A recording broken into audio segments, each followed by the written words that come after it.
Nevertheless, abuse has been the subject matter of the week, and it's been a really heavy week, not just because we've been watching abuse get re-drugged out into the social conversations, more so specifically because I'm watching Black women consistently be gaslit with regard to their experiences, with regard to the real life abuse that so many Black women experience in our personal lives and otherwise. And not just physical, if I'm really being honest, but the condescension and the vitriolic responses towards women, even bringing up mildly some of their experiences with their partners. And so if I'm being honest, the exhaustion for me has just been like, why are we acting like we don't all see this on a level, on micro levels in our own worlds? Like, are we really joking? And then how somehow Black women referencing abuse publicly or otherwise gets turned into gender wars. My disclaimer that I love men, and especially Black men, because I see them again as victims of the very system that is telling them that they have to perform a certain way and that they don't have any other options. So you ask, how does it come into gender wars? And it becomes gender wars because men are trying to grapple with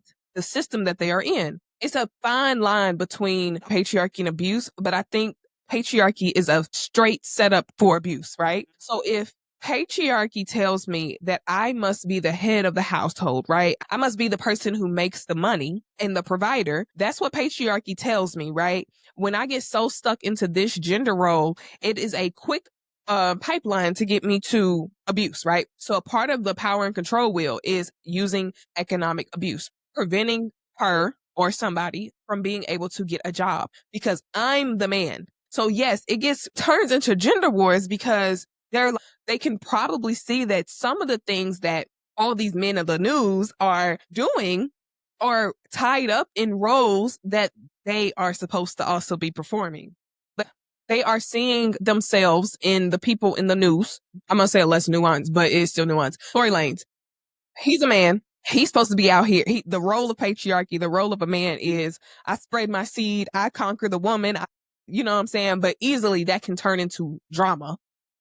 Somebody getting hurt, right? So it's like, well, Meg shouldn't have did this, and that, or Kelsey shouldn't have did blah, blah, blah, blah.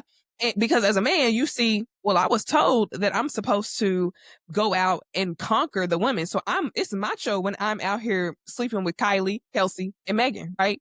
So the blame is no longer on Tory Lanez because he is doing what he's supposed to do according to patriarchy, which is go out and F as many women as he possibly can. But the blame now is on the women